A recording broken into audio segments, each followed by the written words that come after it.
Share করে দিলে আমার যারা আছে সবাই চিনতে পারবে। মুজিবের চেতনা 44তম পর্বে আপনাদের সকলকে জানাই আন্তরিক শুভেচ্ছা ও অভিনন্দন। শুরুতে আমি গভীর শ্রদ্ধা ও কৃতজ্ঞতার সঙ্গে স্মরণ করছি স্বাধীন বাংলাদেশের মহান স্থপতি, সর্বকালের সর্বশ্রেষ্ঠ বাঙালি জাতির পিতা বঙ্গবন্ধু শেখ মুজিবুর রহমানকে। সশ্রদ্ধ চিত্রে স্মরণ করছি সকল বীর মুক্তিযোদ্ধা ও অমর শহীদদেরকে, যাদের অসীম সাহস ও আত্মত্যাগের বিনিময়ে আমরা অর্জন করেছি একটি সার্বভৌম দেশ ও স্বাধীন জাতিসত্তা, পবিত্র সংবিধান ও লাল সবুজের পতাকা। আমি কৃতজ্ঞতার সঙ্গে স্মরণ করছি জাতীয় চার নেতা সৈয়দ নজরুল ইসলাম, তাজউদ্দিন আহমেদ, এম মনসুর আলী এবং এইচ এম কামরুজ্জামানকে, যারা বঙ্গবন্ধুর পক্ষে মুক্তিযুদ্ধকালীন সরকারের নেতৃত্ব দিয়েছিলেন। আমি আরো স্মরণ করছি তাদের, যারা এই দেশের ইতিহাসে বিভিন্ন পর্যায়ে আমাদের গণতান্ত্রিক সংগ্রাম, ভাষা, সংস্কৃতি, ঐতিহ্য ও উত্তরাধিকারের মর্যাদা সমুন্নত রাখার লড়াইয়ে আত্মত্যাগ করেছেন। শ্রদ্ধাভরে স্মরণ করছি বাঙালি গণতান্ত্রিক অধিকার আদায়ের সংগ্রামের তিন মহান পুরুষ, শেরেবাংলা একে ফজলুল হক, গণতন্ত্রের মানসপুত্র হোসেন শহীদ সোহরাওয়ার্দী ও মজলুম জননেতা মাওলানা আব্দুল হামিদ খান ভাসানীকে, যাদের অবদান আমাদের অধিকার আদায়ের সংগ্রামকে এগিয়ে নিয়ে গেছে। আমি পরম শ্রদ্ধার সঙ্গে স্মরণ করছি সেসব বিদেশি বন্ধুদেরকে, যারা আমাদের মুক্তি সংগ্রাম ও মুক্তিযুদ্ধে প্রত্যক্ষ ও পরোক্ষভাবে সহযোগিতা করেছেন। আমি পরম শ্রদ্ধার সঙ্গে আরো স্মরণ করছি 1975-এর 15ই আগস্টের নির্মম হত্যাকাণ্ডে শহীদ জাতির পিতা বঙ্গবন্ধু শেখ মুজিবুর রহমান, তার সুযোগ্য সহধর্মিণী মহিষী নারী বঙ্গমাতা শেখ ফজিলাতুন্নেসা মুজিব ও তিন পুত্র শেখ জামাল, শেখ কামাল ও শেখ রাসেল সহ সকল শহীদদেরকে। আমি তাদের আত্মার মাগফিরাত কামনা করে আমাদের আজকের মুজিবীয় চেতনার পর্ব শুরু করছি। আমাদের আজকের পর্বে উপস্থিত আছেন চঞ্চল মাহমুদ, সভাপতি, মিরপুর প্রেস ক্লাব, ঢাকা, এবং উপস্থিত আছেন এম আর মামুন, সহসভাপতি, ঢাকা মহানগর দক্ষিণ ছাত্রলীগ, এবং তুষার কিবরিয়া, সভাপতি, বাংলাদেশ ছাত্রলীগ, বেগম রোকেয়া বিশ্ববিদ্যালয়, রংপুর। আসসালামু আলাইকুম, আপনারা কেমন আছেন? জি আলহামদুলিল্লাহ। আসসালামু আলাইকুম। আপনাকে ওয়ালাইকুম আসসালাম।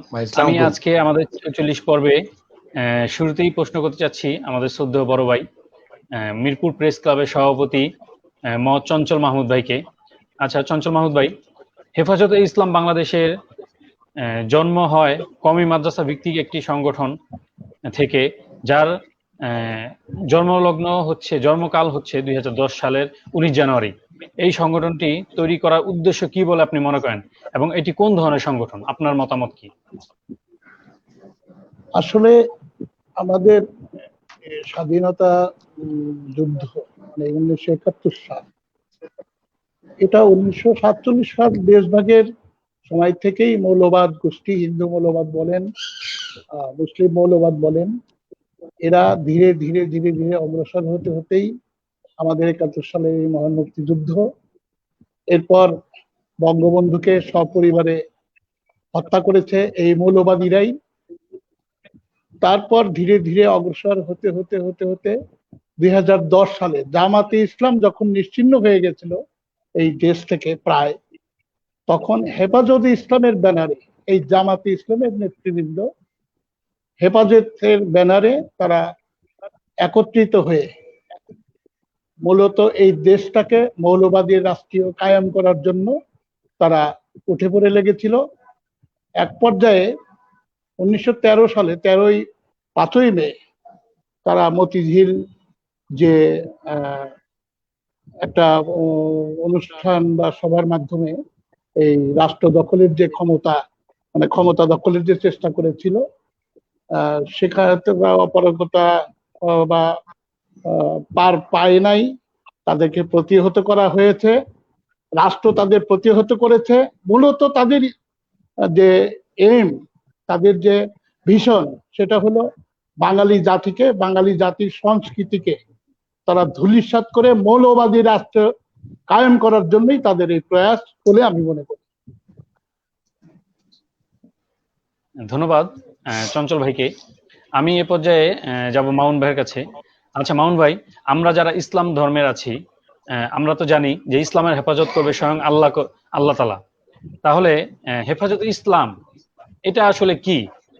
এরা আসলে ইসলামকে কতটুকু হেফাজত করবে বলে আপনি মনে করেন? ধন্যবাদ।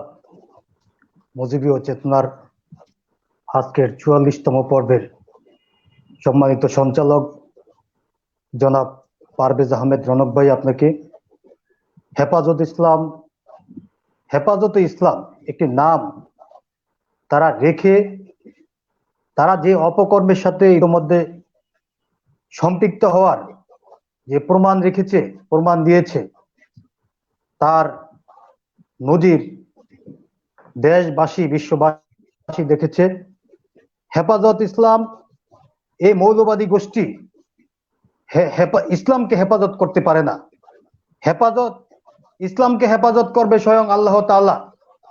সেই নাম পুঁজি করে, সেই নামকে ব্যবহার করে এই দুষ্ট চক্র 2010 সালের 19শে জানুয়ারি প্রতিষ্ঠা হয়েছিল। এই হেফাজতের প্রতিষ্ঠার পরপরই 2013 সালের 5ই মে মতিঝিল শাপলা চত্বরে যে অস্থিতিশীল পরিবেশ সৃষ্টি করেছে, ক্ষমতা দখলের যে হীন চেষ্টা করেছে, আমাদের গণতন্ত্রের মানসকন্যা রাষ্ট্রনায়ক শেখ হাসিনা জনগণকে সাথে নিয়ে তার সঠিক জবাব দিয়েছে।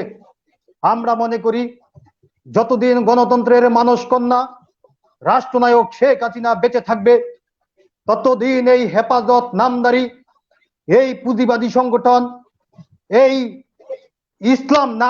ইসলামকে পুঁজি করে যারা ধর্ম ব্যবসাকে টার্গেট করে এদেশের মানুষকে ভুল পথে পরিচালিত করছে, তাদেরকে আমরা এইভাবে বারবার আমরা জবাব দিতে পারবো বলে আমি মনে করি। আজকে আপনারা দেখেছেন এই হেফাজতের নামধারী আলেম মামুনুল হক ধারাবাহিকভাবে অপকর্ম করেই চলেছে। আমাদের ভাগ্য অত্যন্ত ভালো যে আমাদের রাষ্ট্রপ্রধান অত্যন্ত বিচক্ষণ। তার বিচক্ষণতার কারণে আমাদের এই স্থিতিশীল রাষ্ট্রকে অস্থিতিশীল করার যারা পায়তারা করেছে, হীন চেষ্টা করেছে, তাদেরকে আজকে বিচারের আওতায় আনতে সক্ষম হয়েছে বাংলাদেশ সরকার। শুধু তাই নয়, অতীতের মতো ভবিষ্যতেও যদি হেফাজত নামধারী আলেম এবং ইসলামকে পুঁজি করে যারা, ধর্মকে পুঁজি করে যারা ব্যবসা করছে, কামাই করছে, লক্ষ লক্ষ কোটি কোটি হাজার হাজার কোটি কোটি টাকা কামাই করছে, তাদেরকে আমরা ভবিষ্যতেও আমরা দাঁত ভাঙ্গা জবাব দিতে পারবো বলে আমি মনে করি। ধন্যবাদ আজকের সঞ্চালক পারভেজ আহমেদ রনক ভাই, আপনাকে অনেক অনেক ধন্যবাদ মামুন ভাইকে। তুষার কিবরিয়া ভাইয়ের সম্ভবত নেটে কোনো প্রবলেম হচ্ছে, আমরা আবার কিছুক্ষণ পরে ফিরে আসবো তুষার কিবরিয়া ভাইয়ের কাছে। আমি এখন যাচ্ছি চঞ্চল মাহমুদ ভাইয়ের কাছে। চঞ্চল মাহমুদ ভাই, আপনার কাছে আমার প্রশ্ন হচ্ছে, শিশু বলাৎকারে হেফাজতে ইসলাম তাদের অনেকেই, তাদের কর্মী এবং তাদের কমিটিতে যারা আছে অনেকেই আমরা দেখেছি যে শিশু বলাৎকার নিয়ে তাদের কথা উঠেছে, কিন্তু এই বিষয় নিয়ে তারা কেন কোনো মুখ খুলেনি, বা এই বিষয় নিয়ে তারা কেন ওয়াজে হোক বা কোথাও কোনো ফতোয়া জারি হোক বা কোনো ওয়াজ, এই বিষয়ে কোনো কথাই বলেনি তারা? এর কারণ কি, আপনি কি মনে করেন এই বিষয় নিয়ে? আমি অপরাধ করব সেটা আমি মুখে বলবো, এটা আমি, যদি আপনি ভাবেন বা আমি ভাবি, সেটা কি ঠিক হবে? তারা যে অন্যায় করে, বলাৎকার, একটা বাচ্চা ছেলেকে বলাৎকার করে, একটা মেয়েকে ধর্ষণ করে, ধর্ষণ আর বলাৎকার তো সেম জিনিস, তাই না? তো বলাৎকার করে তারা কেন বলবে যে আমরা বলাৎকার করি, বা বলাৎকার সম্পর্কিত তারা কথা বলবে কেন? তাদের তো এটা কোনো বিষয় না তাদের কাছে। তারা তো এইভাবেই বলাৎকার করবে। আগামীতে যদি এদেরকে প্রতিহত করা না যায়, তাহলে এরা করেই যাবে, এগুলো করেই যাবে। এই ছোট ছোট শিশুদেরকে নানান ভাবে তাদের মেন্টালিটি অন্যদিকে ঘুরিয়ে, যেমন ধরেন তাদেরকে বলা হয় তোমরা জিহাদ করো, শহীদ হয়ে যাবা, তোমাদের জন্য বেহেশতের দরজা খোলা। কোরআন শরীফে হাত রেখে একটা বাচ্চাকে যদি বলা হয় যে আমি তোমাকে বলাৎকার করেছি, এই কথাটা তুমি বলো না কারো কাছে, তাহলে গুনাহ হবে, তাহলে তোমার গুনাহ হবে। ওই বাচ্চা ছেলেটা, আর শুধু বাচ্চা ছেলেটা কেন, আমরা সবাই, আমরা বাঙালি, আমরা মুসলমান, আমরা ধর্মকে প্রচন্ড ভয় করি। এবং আমি মনে করি যে মধ্যপ্রাচ্য এবং অন্যান্য যে মুসলিম কান্ট্রিগুলো রয়েছে, আমাদের বাংলাদেশের মুসলমান সবচেয়ে ভালো মুসলমান বলে আমি মনে করি। আমরা ধর্মভীরু, আমরা ধর্মকে ভয় করি, কিন্তু তার অর্থ এই না যে ওয়াজের নামে, হেফাজতের নামে, হেফাজত ইসলামের নামে শিশু বলাৎকার করবে আর আমরা ঘরে বসে আঙুল চুষবো, তা না। আমি ছাত্রলীগের একজন ছোটবেলার একজন ছোট কর্মী ছিলাম। আজকে দুজন সহকর্মী, সহযোদ্ধা, দুজন ছাত্রলীগের নেতা আমার ডানে বামে আমি দেখতে পাচ্ছি। তাদেরকে আমি বড় ভাই হিসাবে বলতে চাই, হেফাজতকে প্রতিহত করুন। আর যেন কোন সন্তান, আমার সন্তান, আপনার সন্তান, এই সমস্ত ভণ্ড প্রতারকদের কবলে না পড়ে, বলাৎকার না হয়। এই আমার কথা, এই আমার বক্তব্য। ধন্যবাদ স্বাধীন। অনেক অনেক ধন্যবাদ চঞ্চল ভাইকে। আমি এ পর্যায়ে প্রশ্ন করতে চাচ্ছি তুষার কিবরিয়া ভাইকে। আচ্ছা তুষার কিবরিয়া ভাই, ইসলামের হেফাজতকারী সংগঠন হেফাজতে ইসলাম, তারা আমরা যেভাবে দেখলাম জঙ্গি তৎপরতা চালাচ্ছে, আসলে এটা কি হেফাজতে ইসলাম ইসলামের হেফাজতকারী নাকি জঙ্গি সংগঠন? আমরা আসলে বুঝে উঠতে পারছি না। আপনার এই বিষয়ে মতামত কি? ধন্যবাদ। মুজিবের চেতনার যে আজকে প্রোগ্রাম আয়োজন করেছে, এজন্য আপনাদেরকে ধন্যবাদ জানাই, কৃতজ্ঞতা প্রকাশ করছি। সমসাময়িক যে একটি চাঞ্চল্যকর বিষয় এবং প্রাসঙ্গিক বিষয়, এবং যে বিষয়টি আলোচনা আসলে একজন বাঙালি হিসেবে, একজন মানুষ হিসেবে, একজন মুসলমান হিসেবে আমাদের করা উচিত, এরকম একটি সুন্দর আয়োজন করেছেন। এর জন্য মুজিবীয় চেতনাকে আমার পক্ষ থেকে এবং বিশ্ববিদ্যালয় ছাত্রলীগের পক্ষ থেকে আন্তরিকভাবে ধন্যবাদ জানাচ্ছি। শুরু করছি হাজার বছরের শ্রেষ্ঠ বাঙালি, বাঙালি জাতির পিতা, মহান জাতির পিতা, বাঙালিদের রাখাল রাজা বঙ্গবন্ধু শেখ মুজিবুর রহমানকে গভীর শ্রদ্ধা ভরে স্মরণ করছি। 1971 সালে যারা স্বাধীনতার সংগ্রামে তাদের জীবন দিয়েছেন, সহ বাঙালি জাতির মুক্তিপ্রিয় মানুষের আন্দোলন সংগ্রামে যারা দীর্ঘ সময়, যে কোনো সময় জীবন দিয়েছেন, তাদের সকলের বিধেয়িতার মাত্রা কামনা করে শুরু করছি। হ্যাঁ, অনেক চমৎকার একটি কোশ্চেন করেছেন যে আসলে সাম্প্রতিক যে বিষয়টি, যে আসলে হেফাজতে ইসলাম নামে একটি সংগঠন, যে সংগঠনটি 2010 সালে এই বাংলাদেশে প্রতিষ্ঠিত হয়েছে। আসলে তারা হেফাজতে ইসলামের হেফাজত করবেন আল্লাহ রাব্বুল আলামিন। আমরা মুসলমান, আমরা প্রত্যেকেই আমরা আসলে মুসলিম হিসেবে আমাদের ধর্মের প্রতি যেমন আনুগত্য আছে, আমাদের প্রতি ধর্মের প্রতি এরকম একটা যেমন দুর্বলতা আছে, যেমন আকর্ষণ আছে, কিন্তু ধর্মান্ধতা আমাদের মধ্যে নেই। কিন্তু এই যে আমাদের দেশের, যেহেতু আমরা ধর্মপ্রাণ মুসলিম এবং আবেগী মুসলমান, তো এই আবেগী মুসলমানদেরকে যারা ধর্মান্ধ, ধর্মের জ্ঞানে সীমাবদ্ধতা থাকার কারণে এই মানুষকে বিভ্রান্ত করে তারা হেফাজতে ইসলাম, তারা শুধুমাত্র এই অনুভূতিকে ব্যবহার করে, অনুভূতিকে কাজে লাগিয়ে তারা ব্যক্তি বিশেষ কিছু যারা আলেম ওলামা, নিজেদেরকে তাদের পরিচয় সমাজে আলেম ওলামা নামে পরিচিতি, কিন্তু তারা সত্যিকার অর্থে ইসলামের হেফাজত করার উদ্দেশ্যে এই সংগঠনটি করেননি। তাদের যদি আমি একটি বিষয় বলতে চাই যে আসলে তাদের যদি উদ্দেশ্যটি শুধুমাত্র ইসলামের যে কোনো বিষয় নিয়ে যদি তারা আন্দোলন করতো, আমার মনে হয় রাষ্ট্র কেউ বাধা দিত না, আমরা মুসলিম জাতির কেউই বাধা দিতাম না। তো তাদের উদ্দেশ্যটা কিন্তু আসলে ইসলামকে ব্যবহার করে, মানে আপনি আমাকে ইসলামের দোহাই দিয়ে আপনি আমাকে দেখাচ্ছেন ইসলাম, কিন্তু আপনার উদ্দেশ্যটি ভিন্ন, তাহলে তো সেই আন্দোলনটি আসলে সত্যিকার অর্থে ইসলামের আন্দোলন নয়, আপনার ব্যক্তি স্বার্থের আন্দোলন। তো যেমন আমি এই প্রসঙ্গে একটু উদাহরণ দিতে চাই যে আসলে কোনো মানুষ কিন্তু আমাকে আপনাকে দেখে ইসলাম পালন করবে না, করে না, করারও কথা নয়। তো একজন মসজিদের ইমাম যিনি থাকেন, যে মতাদর্শেরই হোক, তার কথাটুকু কিন্তু আমরা মনে করি এটি হয়তো ইসলামের কথা, এটি হয়তো ইসলামের বয়ান, এটি হয়তো ইসলাম এভাবে হয়তো বলছে। তো আলেম ওলামা যারা আছেন তারা যখন বলে, তো আমি ভিন্ন মতাদর্শে, আমার রাজনৈতিক মতাদর্শে আমার ভিন্নতা থাকতে পারে, কিন্তু আলেম ওলামা যদি উনি আমাদের ভিন্ন মতাদর্শেরও হয়, আমরা কিন্তু তাদেরকে সম্মান করি, শ্রদ্ধা করি। এর মানে এই নয় যে তার সমস্ত কর্মকাণ্ডকে আমি সম্মান করি। আমি সম্মান করি, তিনি আমার ইসলামের কথা বলেন, তিনি আমার কোরআনের কথা বলেন, তিনি আমার মহানবী সাল্লাল্লাহু আলাইহি সাল্লামের কথা বলেন। তো আমার কাছে মনে হয় তাকে আমরা বিশ্বাস করি। এই বিশ্বাস আমরা যে তাদের বিশ্বাসটুকু করি, তারা এই অন্ধবিশ্বাসটাকে ব্যবহার করে তারা মিথ্যা ফতোয়া দিয়ে এই যারা ধর্মান্ধ, যারা ধর্মের জ্ঞানের স্বল্পতা থাকার কারণে এই মানুষদেরকে ব্যবহার করে তারা ব্যক্তি স্বার্থ হাসিল করে রাষ্ট্রযন্ত্রকে এবং রাষ্ট্রীয় ক্ষমতায় আসার যে লালসা সেটিকে ব্যবহার করছেন।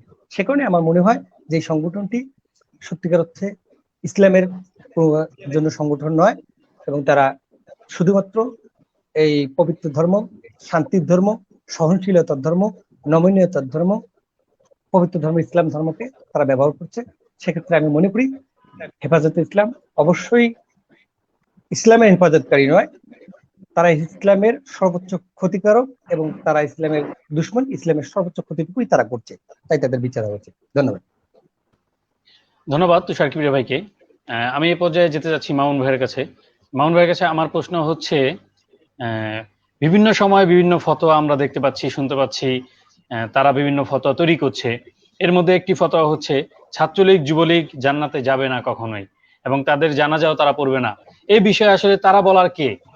জান্নাতে যাবে না এই বিষয়ে তারা বলার কে? তাদের অধিকার কে দিল? এই বিষয়ে আপনার মন্তব্য আমি শুনতে চাচ্ছি। জনাব পারভেজ আহমেদ রনক ভাই, আপনি আমাকে প্রথম একটি প্রশ্ন করেছেন যে ইসলামের হেফাজত ইসলাম করার কি অধিকার রাখে কিনা। আমি আপনাকে প্রতি উত্তরে বলেছি, হেফাজতের নেতৃবৃন্দ যেভাবে ঢালাও ভাবে ফতোয়া দিয়ে যাচ্ছে,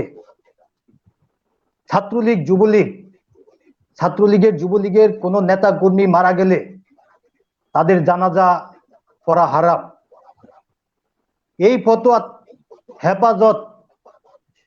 হেফাজত ইসলাম তারা দেয়ার কে? হেফাজত ইসলামের শীর্ষ নেতা বিশেষ করে মামুনুল হক, সে যে ধারাবাহিক অপকর্মের সাথে সম্পৃক্ত হচ্ছে, অপকর্ম করেই যাচ্ছে।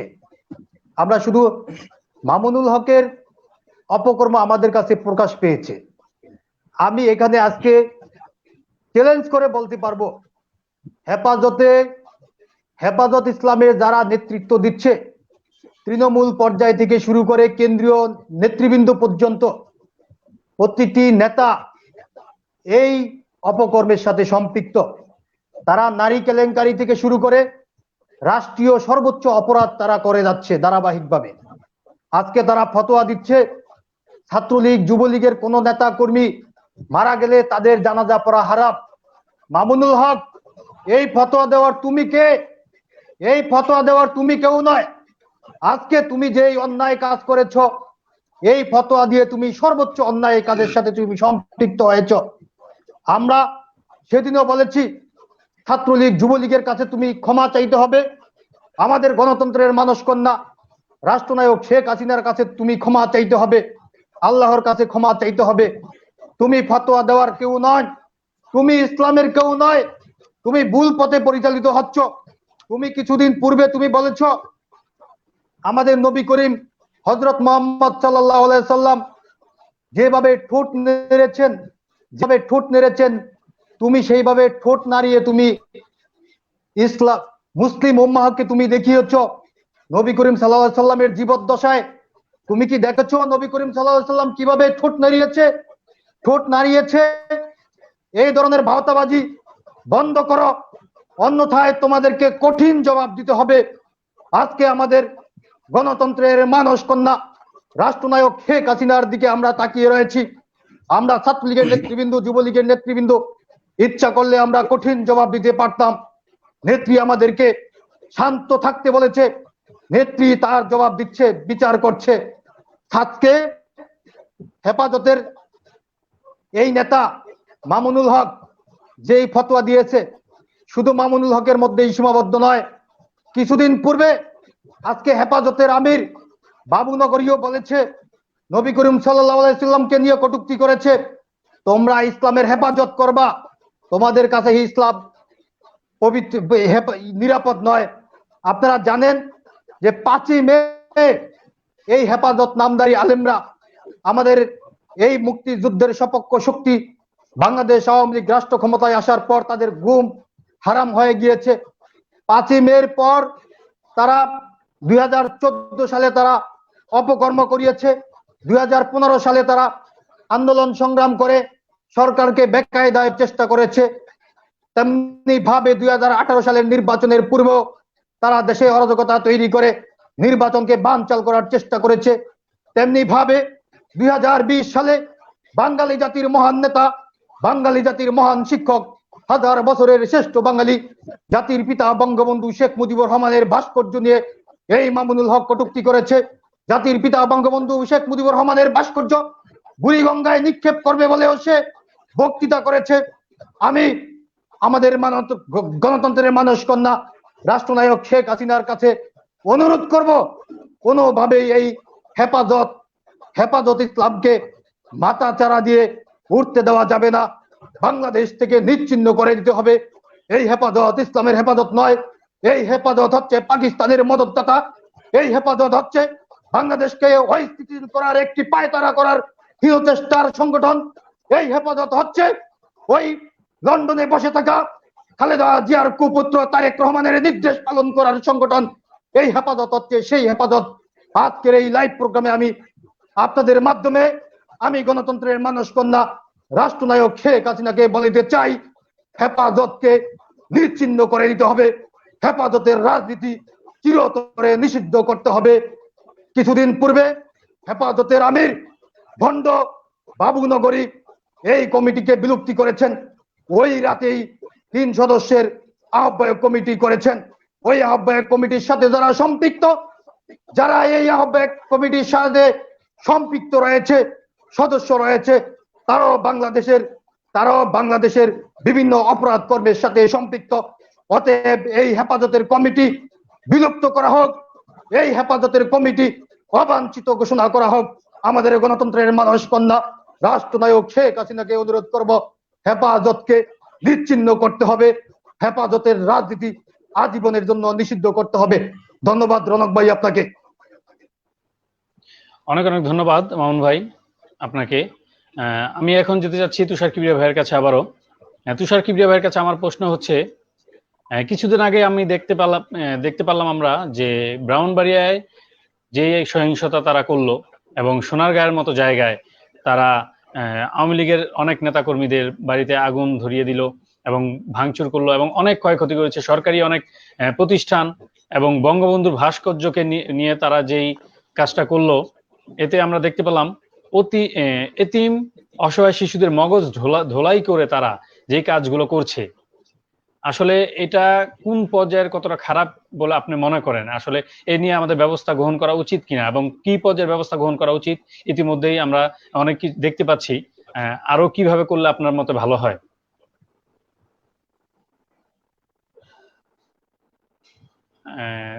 তুষার ভাই আপনার সম্ভবত মিউট করা। জি ধন্যবাদ। তো আসলে অনেক হেফাজতে ইসলামের যে কর্মকাণ্ড সেই বিষয়গুলো আমরা 2010 সাল থেকে আমাদের চোখের সামনে আসছে। ধর্মকে ব্যবহার করে যে বিশৃঙ্খলা, যে নৈরাজ্য সৃষ্টি করা, সেটি আমরা যেমন 2010 সাল 2013 সালে 5ই মে থেকে আসলে আমরা আমাদের চোখে আসছে। আমি একটু সামগ্রিক বিষয়টি নিয়ে বলতে চাই। যদি কোনো হেফাজতের নেতা থাকতেন তাহলে আমার কাছে হেফাজতে যারা যদি কোনো হেফাজতের নেতা দেখে থাকেন, এই প্রোগ্রাম দেখছেন এবং সাধারণ যারা ধর্মপ্রাণ মুসল্লি, আমি তাদের কাছে কয়েকটি প্রশ্ন রাখতে চাই এবং তাদের প্রশ্নের উত্তর যদি হ্যাঁ হয় তাহলে আমি অবশ্যই হেফাজতের সঙ্গে একমত প্রকাশ করব। আমার কথা হচ্ছে যে ইসলাম শান্তির ধর্ম, ইসলাম সহনশীলতার ধর্ম, ইসলাম নমনীয়তার ধর্ম, ইসলাম উগ্রবাদের শিক্ষা দেয় না, ইসলাম সন্ত্রাসবাদের শিক্ষা দেয় না, ইসলামের কোনো নৈরাজ্য নেই। যে হেফাজতে ইসলাম তারা যে বিষয়গুলো নিয়ে যেহেতু আজকে আলোচনায়, যদি প্রথম বলি যে আসলে বঙ্গবন্ধু জাতিপিতা বঙ্গবন্ধু শেখ মুজিবুর রহমানের প্রতিকৃতি ভাস্কর্য নিয়ে যে বিষয়টি তারা আন্দোলন শুরু করেছে, আমরা ইসলাম অত বুঝিও না কিংবা আমি ইসলামের ডিটেলস জানি না। আমি যদি হেফাজতে কোনো নেতা থাকতেন আমি তাদের কাছে প্রশ্ন দিই যে ইসলামের সমস্ত কিছু ডিটেলস জানি না, আমার কাছে ইসলাম আমাকে এটি ফরজও করেনি, আমি মুসলমান হিসেবে আমার উপরে এটি ফরজই নয়। তো আমি জানি না যে আসলে ভাস্কর্যটি আসলে ইসলামে বৈধ কি অবৈধ। কিন্তু আমি জন্মের পর থেকে এই বাংলাদেশ স্বাধীনতার আজকে 50 বছর, এই 50 বছরে আমরা দেখছি বাংলাদেশে বিভিন্ন ভাস্কর্য আছে, বিভিন্ন ভাস্কর্য ছিল আছে ইতিপূর্বে। ঢাকা বিশ্ববিদ্যালয়ের বাংলাদেশের প্রতিটি অঞ্চলে ভাস্কর্য আছে, এটি সবাই স্বীকার করবেন। ভাস্কর্য যদি থাকে তাহলে এই ভাস্কর্য গুলো তো অবশ্যই ইসলামে, তাহলে ইসলামে এই ভাস্কর্য গুলো তো আসলে ইসলামে নিষেধ, এই ভাস্কর্য গুলো তো হওয়া তাহলে ঠিক হয়নি। তাহলে আমার কোশ্চেন যে হেফাজতের নেতাদের কাছে, যে আসলে তাহলে এই স্বাধীনতার 50 বছরে কেন আপনারা বিরোধিতা করেননি, কেন আপনারা বিরোধিতা করেননি যে হচ্ছে এই ভাস্কর্যগুলো ভেঙে ফেলা হোক, বাংলাদেশের প্রতিটি ভাস্কর্য ধ্বংস করে দেওয়া হোক? স্বাধীনতার 50টি বছর পেরিয়ে গেছে, সেটি কেন করেননি? সেটি যদি না করে থাকেন তাহলে আপনারা যদি এটি তো আপনারা মানে শুরুতেই এসে আপনাদের উদ্দেশ্যটা যদি শুধুমাত্র ইসলামের, আসলে ইসলামের জন্য ভালো কিছু করার যদি উদ্দেশ্য হতো, তাহলে যেহেতু বঙ্গবন্ধু এই বাঙালি জাতির পিতা, এই রাষ্ট্রের স্থপতি, তো তার ভাস্কর্য হবে, অবশ্যই সেই বিষয়টিকে নিয়ে বিতর্ক হবে, সেটিকে নিয়ে প্রতিহত করার চেষ্টা হবে। তো সেদিকে হাত দিয়ে আপনারা আসলে সত্যিকার অর্থে ইসলামের যে ইসলামের জন্য কিছু করবেন সেটি চাননি।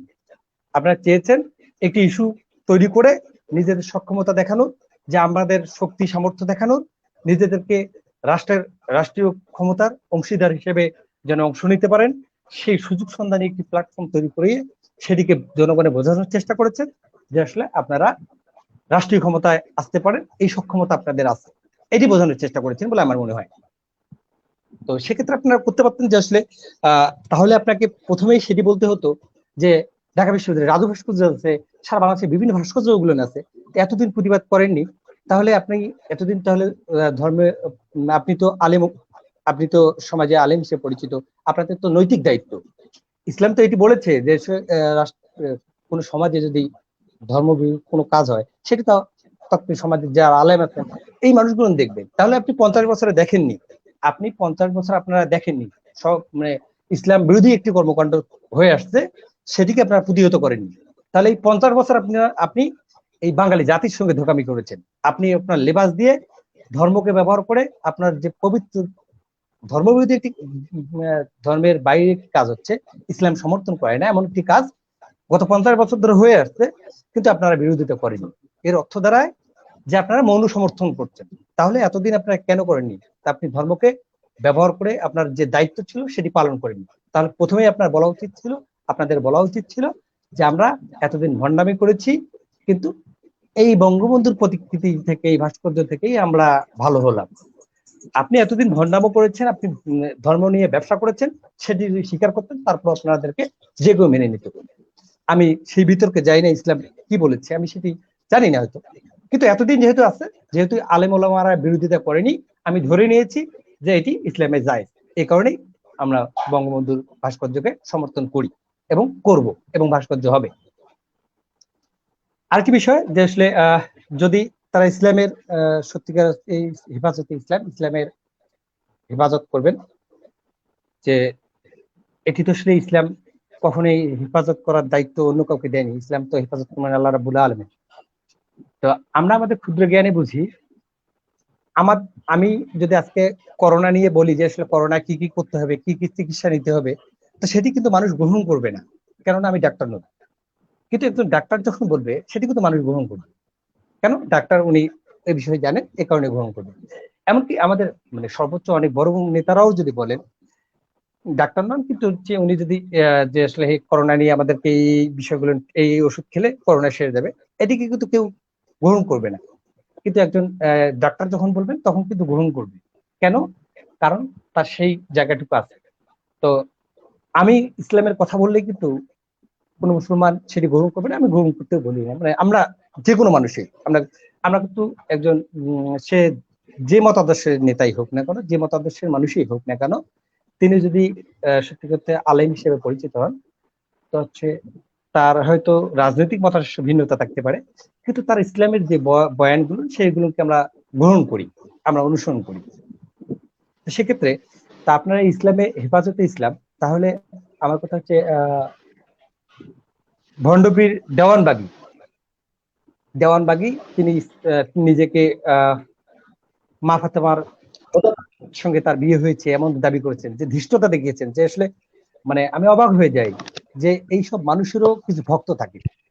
তো এই যে হেফাজতের নেতারা অনেক আলেম ওলামাদের ওয়াজ আমরা শুনি, তাদের বক্তব্যে আমরা শুনতে পাই যে আসলে দেওয়ানবাগী ভণ্ড, দেওয়ানবাগী ইসলামকে ব্যবহার করছে। তা আমার কথা হচ্ছে যে হেফাজতে ইসলাম তো দেওয়ানবাগীর মাধ্যমে, যে দেওয়ানবাগীকে যারা অনুসরণ করেন, তারা যাকে পীর মানতেন, সেই মানুষগুলো তো তার কর্মকাণ্ডকে বিশ্বাস করছে এবং তার কর্মকাণ্ডকে সমর্থন করে সেটিকে ইসলাম মনে করছে। তাহলে দেওয়ানবাগীর মাধ্যমে কি ইসলাম সর্বোচ্চ ক্ষতিটুকু হচ্ছে না? বঙ্গবন্ধুর ভাস্কর্য হওয়াতে কিন্তু কেউ এটিকে ইসলাম ধরে নেবে না, এটিকে ইসলাম, এটি সরকারও বলছে না যে এটি ইসলাম। তো দেওয়ানবাগীর মধ্যে দিয়ে ইসলামের বেশি ক্ষতি হচ্ছে নাকি হচ্ছে অন্য কোনো মধ্যে আমরা সাধারণ মানুষের দ্বারা বেশি ক্ষতি হচ্ছে? কারণ দেওয়ানবাগীর মধ্য দিয়ে কিছু মানুষ তাকে অনুসরণ করছে, তার মধ্য দিয়ে এই ধর্মের যে সঠিক বিষয়টি সেটির ভিন্নতা সারা দেশে চলে যাচ্ছে, মানে ধর্মকে বিকৃত করা হচ্ছে। তাহলে হেফাজতে ইসলাম তারা সংগঠন করে যদি প্রথম দাবি করত যে আসলে এই দেওয়ানবাগী সহ যে ভণ্ড পীররা আছেন তাদের বিরুদ্ধে, তাদের যদি শাপলা চত্বর জামায়াত করতেন, সারা বাংলাদেশ আন্দোলন করতেন, সারা বাংলাদেশে আন্দোলনের ডাক দিতেন, সরকারের কাছে দাবি তুলতেন যে যারা সমাজে আলেম হিসেবে পরিচিত, সমাজে আলেমের মুখোশ ধরেছে, তাদের দ্বারা যদি ইসলামের বিকৃত হয় তাহলে ইসলাম বেশি ক্ষতিগ্রস্ত হবে। সেক্ষেত্রে তাদের প্রথম দাবি যদি থাকতো যে হেফাজতে ইসলামের প্রথম দাবি হচ্ছে এই ভণ্ড আলেমদেরকে রাষ্ট্রীয়ভাবে বিচার করতে হবে, তাদের গ্রেপ্তার করে তাদের ফাঁসির কাস্টে দায়ের করতে হবে। তাদের এই দাবিটি যদি বাস্তবায়ন করার জন্য তারা উঠে পড়ে লাগতো, আমি বিশ্বাস করি বঙ্গবন্ধু প্রধানমন্ত্রী শেখ হাসিনা তিনি একজন ধর্মপ্রাণ মুসলমান, তিনি ধর্মের প্রতি যথেষ্ট আনুগত্যশীল। আমি সেটি ব্যাখ্যা করতে চাই না মানে নেত্রী কি করেন, আমরা ধর্ম নিয়ে রাজনীতি করি না। ধর্মীয় আমরা মুসলমান হিসেবে আমার ধর্ম বিশ্বাসের প্রতি আমার আনুগত্যশীল, আর এর জবাবদিহিতা অবশ্যই আমি কোনো ব্যক্তির কাছে, কোনো রাজনৈতিক দলের কাছে করতে আমরা প্রস্তুত নই।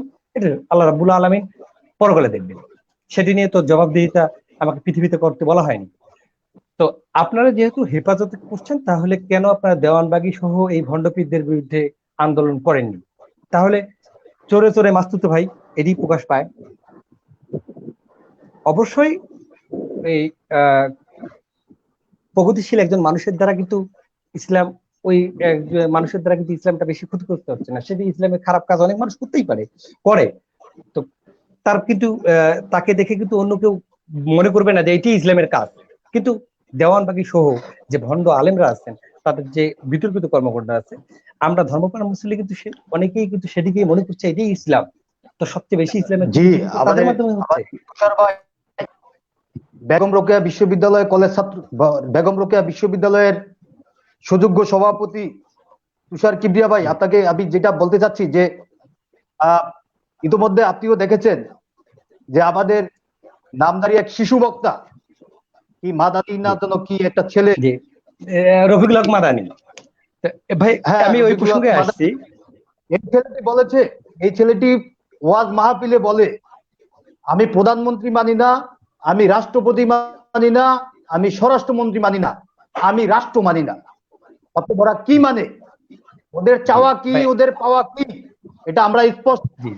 আমাদের বুঝতে হবে আসলে তাদের মূলত টার্গেট হচ্ছে রাষ্ট্রীয় ক্ষমতা দখল করা, ইসলামকে পুঁজি করে তারা, হ্যাঁ ইসলামকে পুঁজি করে যারা তারা যে ফায়দা লুটার চেষ্টা করছে, এটা আমরা যারা বাঙালি জাতি, আমরা যারা ধর্মভিত্তিক, যারা শ্রদ্ধাশীল, ধর্মের প্রতি আমাদের যাদের আবেগ ভালোবাসা বেশি, আমরা আসলেই আমাদের বুঝতে আমাদের একটু সময় লেগেছে। এখন প্রতিটি মানুষ বুঝতে পেরেছে যে তারা ধর্মের লেবাস পরে তারা মূলত ক্ষমতা দখল করার চেষ্টা করেছিল এতদিন। তাহলে এই ছেলে, এই 22 বছর না 23 বছর বয়স রফিকুল ইসলাম মাদানি, এই ছেলে বলে প্রধানমন্ত্রী মানবে না, রাষ্ট্রপতি মানে না, রাষ্ট্র মানবে না। তাহলে তারা কি মানতে চায় এটা আমাদের স্পষ্ট বোঝা হয়ে গেছে। ভাই যে কথা বলছিলাম যে আসলে এরকম তারা যে বিভিন্ন মাদ্রাসাগুলো যে আসলে বলৎকার হচ্ছে, তার প্রতিবাদে যদি হেফাজতে ইসলাম আন্দোলন করতো, যেহেতু তাদের দ্বারা যখন অপকর্ম হয় সেটির দ্বারা প্রভাবিত হয় সমাজের কিছু মানুষ, তো তাহলে সেই ধর্ম বিকৃত হচ্ছে এবং ক্ষতি হচ্ছে। তুষার ভাই 2014 সালে মামুনুল হক এই মোহাম্মদপুর মাদ্রাসা থেকে বহিষ্কার হয়েছে এই শিশু বলাৎকারের অপরাধে। কারণে জি, তাহলে তারা কিভাবে শিশু বলাৎকারের প্রতিবাদ করবে? সে নিজেই তো এই অপরাধ কর্মের সাথে সম্পৃক্ত। মামুনুল হক, মামুন ভাই, আমি ওই এই কোশ্চেন গুলাই আসলে আমাদের এই লাইভের মাধ্যমে যে হেফাজতের নেতারা কিংবা হচ্ছে যে সকল ধর্মপ্রাণ মুসলমান আমাদের এই লাইভ প্রোগ্রাম দেখছেন তাদের কাছে এই কোশ্চেন গুলো রাখছি যে আসলে সত্যিকার অর্থে হেফাজতের ইসলাম কি করছে। কোশ্চেন গুলো আমার তাদের কাছে। আমি তুষার মামুন, আমি একটু ইন্টারাপ্ট করি এই জায়গায়। জি অবশ্যই অবশ্যই। সেটা হলো যে আমাদের এই ভারতবর্ষে একটা সময় কিন্তু মুসলমান ছিল না, কোনো মুসলমানই ছিল না। আর্যদের দেশ ছিল এই ভারতবর্ষ। আর্যদের দেশ থেকে হলো হিন্দুদের দেশ। তারপর মাত্র 17 জন অলি পীর, যেটাই বলেন পীর অলিরা, মাত্র 17 জন সাহাবী আমাদের দেশে আসেন, এই ভারতবর্ষে আসেন। এই 17 জন কিন্তু এই ইসলাম প্রচার করে, যাদের ইসলাম প্রচার করায় আমার বাপ দাদারা, আপনার বাপ দাদারা, সবার বাপ দাদারা আমরা মুসলমান। আর তারা 17 জন এসে গোটা ভারতবর্ষটাকে প্রায় 120 কোটি মুসলমান উপহার দিল। আর এই ভণ্ড মানে রফিকুল ইসলাম মাদানী, মমিনুল হক, এই ভণ্ডদের এই মানে মানে প্রায় হাজার হাজার এই ভণ্ড আলেম নামধারী, তারা আমাদের কি শিক্ষা দিল? বলাৎকার, রাষ্ট্র দখল। এবং মামুন বলল, আমি শুনলাম কথাটা এইভাবে বলে নাই রফিকুল ইসলাম মাদানী, এতটুকু একটা ছেলে, সে বলে কচুর প্রধানমন্ত্রী মানি না আমি, কচুর রাষ্ট্রপতি মানি না আমি, কচুর প্রশাসন মানি না আমি এসপি, ডিসি, প্রধানমন্ত্রী, রাষ্ট্রপতি, আমার ডিকশনারিতে এদের মানার কোনো অপশন নেই। কথাটা খুবই দুঃখজনক। মমিনুল হক সাহেব তিনি বলেছেন বঙ্গভবন, গণভবন, সংসদ ভবন বুড়িগঙ্গায় নিক্ষেপ করা হবে। আমি আরেকটু ফর ইওর কাইন্ড ইনফরমেশন যে ইসলাম কান্ট্রি যেগুলো ইন্দোনেশিয়া, আপনার এদিকে তুরস্ক এবং সৌদির লেবানন, মানে বিভিন্ন জায়গায় তাদের জাতির জনক, এনাদার নেতৃবৃন্দ, এনাদার ইসলামে যারা মানে রাখছে, তাদের মূর্তি ভাস্কর্য রয়েছে, সেগুলো নিয়ে কথা নেই। কিন্তু বাংলাদেশে বঙ্গবন্ধুর ভাস্কর্য হবে, এটাই মমিনুল হকদের চুলকানি। কিন্তু ওই কথাটাতে আমার কথা দেই ভাই, যে আজকে গত 50 বছরে তো ভাস্কর্য ছিল, তারা বিরোধিতা করেনি কেন তখন? এই 50 বছরের বিরোধিতা না করে সে ধর্মের সঙ্গে প্রতারণা করেছে, তারা লেবাস ধরেছিল। আমার কোশ্চেনটা হচ্ছে হেফাজতের নেতাদের কাছে যে আসলে আপনারা গত 50 বছর ধরে ধর্মের লেবাস ব্যবহার করে ধর্মের সঙ্গে প্রতারণা করেছেন, তাহলে আপনি 50 বছর যখন করেননি তখন আজ আমি তো ইসলামের খুঁটিনাটি আমি জানি না হয়তো, কিন্তু আমি তো যেহেতু আপনারা বিরোধিতা করেননি, আমি জানি ইসলামে এটি জায়েজ আছে, নয়তো আলেম ওলামা সমাজরা এটির বিরোধিতা করতো। তাহলে আপনি এতদিন 50 বছর ধরে এই জাতির সঙ্গে ভণ্ডামো করেছেন, এই জাতির সঙ্গে লেবাস নিয়ে পবিত্র ধর্মের অবমাননা করেছেন। এটি হেফাজতের নেতাদেরকে মানতে হবে। তারপর যে প্রসঙ্গের কারণে যে প্রসঙ্গে কথা বলছিলাম, আরেকটি বিষয়, সেটি হচ্ছে মোদী, ভারতীয় প্রধানমন্ত্রী নরেন্দ্র মোদী বাংলাদেশে আসবেন, সেদিকে তারা আসতে দেবেন না। কারণ নরেন্দ্র মোদী তিনি যখন ছিলেন তখন উনি মুসলমানদেরকে নানাভাবে নির্যাতন নিপীড়ন করেছেন, বিভিন্ন কিছু করেছেন। কিন্তু নরেন্দ্র মোদী তো আজকেই প্রধানমন্ত্রী, গত 25 তারিখ তো প্রধানমন্ত্রী হয়নি, যে 26 তারিখ বাংলাদেশে আসছে। এর আগেও তো উনি বাংলাদেশে আসছেন, কিংবা হচ্ছে নরেন্দ্র মোদী হওয়ার সময়ও ইসলামী অনেক সংগঠন, বিভিন্ন সংগঠন তারা অভিনন্দন জানিয়েছে। তখনই তো আসলে তার আগেই তো নরেন্দ্র মোদী ইসলামের অনেক মুসলিমদের অনেকভাবে ক্ষতিগ্রস্ত করেছেন, তখন তারা আমি তুষার, আমি আরেকটু এই বিষয়ে একটু 10 সেকেন্ড, রনক ভাই 10 সেকেন্ড, আমাকে 10 সেকেন্ড একটু কথা বলতে চাই।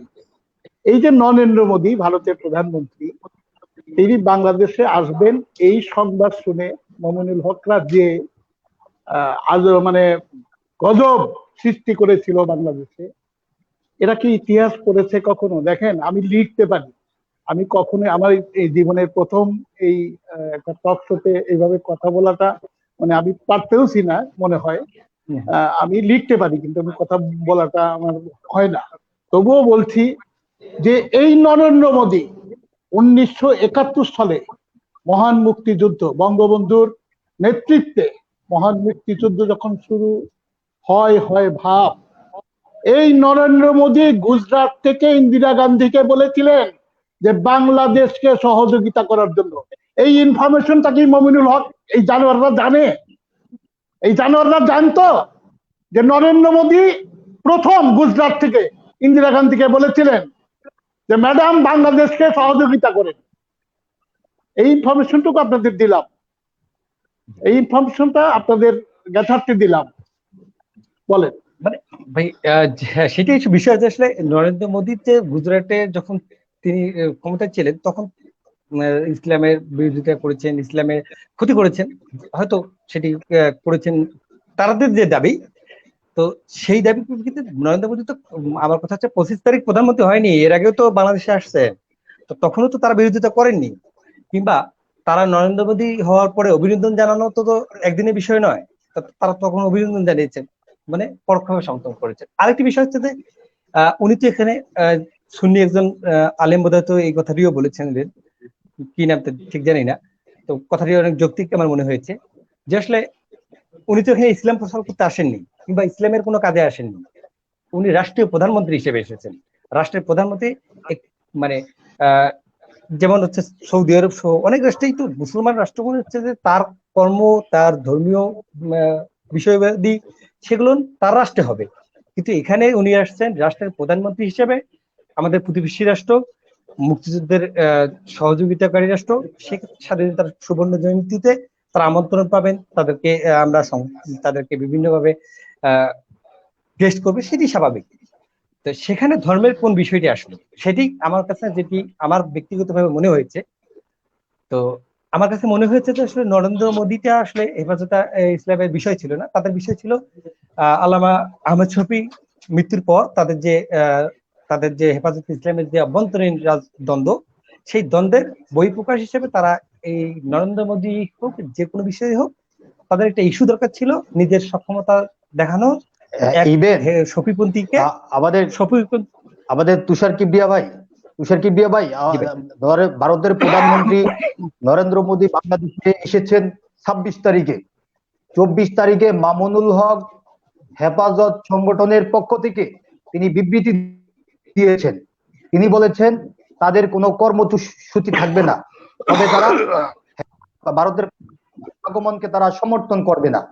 হ্যাঁ, তিনি কি করেছেন 25 এবং 26 তারিখে আমাদের নরেন্দ্র মোদী, ভারতের মাননীয় প্রধানমন্ত্রী নরেন্দ্র মোদী আগমন করেছেন। সাথে সাথে এই জাতীয় মসজিদ বাইতুল মুকাররমকে করে মসজিদের জুম্মার নামাজ না হতে খতিব সাহেব আপনার মোনাজাত সম্পন্ন না করতে মামুনুল হক হাজার হাজার এই বিপদগামী শিশুদেরকে, মাদ্রাসায় পড়ুয়া ছাত্রদেরকে তারা রাস্তায় নামিয়ে এই অরাজকতা তৈরি করেছে, যে বিশৃঙ্খলা তৈরি করেছে। এই নজির বাংলাদেশে প্রথম। শুধু তাই নয়, নরেন্দ্র মোদী আগমনের পূর্বে হেফাজতের যুগ্ম মহাসচিব মামুনুল হক মুসলেখা দিয়ে এসেছেন আমাদের মাননীয় স্বরাষ্ট্রমন্ত্রী মহোদয়ের বাসায় গিয়ে। তারা নরেন্দ্র মোদী মহোদয়ের আগমনকে কেন্দ্র করে তারা কোনো সভা করবে না, সমাবেশ করবে না, তবে তারা নরেন্দ্র মোদীর আগমনকে তারা সমর্থন করে না, এটা তারা জানান দিয়েছে। তারা বাস্তবে কি করেছে এটা বিশ্ববাসী দেখেছে, আমাদের দেশের প্রতিটি মুসলিম উম্মাহ দেখেছে, প্রতিটি ধর্মগোষ্ঠীর মানুষ দেখেছে। অতএব আমাদের বুঝতে হবে এই মামুনুল হকরা ইসলামকে বিশ্বাস করে না, তাদের কথার সাথে কাজের মিল নেই। তাদের মূলতই টার্গেট ছিল এই দেশের মানুষকে ধর্মের মাধ্যমে ধোঁকা দিয়ে রাষ্ট্র ব্যবস্থা কায়েম করা, রাষ্ট্রীয় ক্ষমতা দখল করা, তাদের আর কোনো উদ্দেশ্য ছিল না। আপনি জানেন যে আমাদের এই বাংলাদেশের প্রখ্যাত হুজুর আল্লামা শফি, উনি অসুস্থ, ওনাকে চিকিৎসা করতে হসপিটালে নিবে, সেই হসপিটালে নেওয়ার পথে এই মামুনুল হক, মামুনগরী গংরা বাধা দিয়েছে। আমাদের শফি হুজুরের মুখ থেকে অক্সিজেনের নিয়ে গিয়েছে, কেটে নিয়ে গিয়েছে। অতএব আমাদের বুঝতে হবে এই বাবুনগরী এবং মামুনুল গংদের একমাত্র উদ্দেশ্য হচ্ছে হেফাজতকে পুঁজি করে এদেশের রাষ্ট্রীয় ব্যবস্থা কায়েম করা, পিছনের দরজা দিয়ে ক্ষমতায় আসা এবং এই যে লন্ডনে বসে থাকা খালেদা জিয়ার কুপুত্র তারেক রহমানের স্বপ্ন বাস্তবায়ন করা। এটা আমাদের বুঝার আর বাকি ছিল না, আমরা বুঝতে পেরেছি। ধন্যবাদ মামুন ভাই, তুষার ভাই। আমি আবারও আসবো আপনার কাছে। এখন আমি যেতে চাচ্ছি চঞ্চল মাহমুদ ভাইয়ের কাছে। চঞ্চল মাহমুদ ভাইয়ের কাছে আমার প্রশ্ন হচ্ছে, হেফাজতের আসলে টাকার উৎস কোথায়? আমরা দেখতে পাচ্ছি হেফাজতে প্রতিটি নেতার অ্যাকাউন্টে হিউজ পরিমাণে টাকা পাওয়া যাচ্ছে, লেনদেন দেখা যাচ্ছে। আসলে এদের টাকার উৎসটা কোথায়? তারা তো একজন মাওলানা, এত টাকা তো তাদের অ্যাকাউন্টে থাকার কথা নয়, বা লেনদেন করার কোনো উৎস পাচ্ছি না।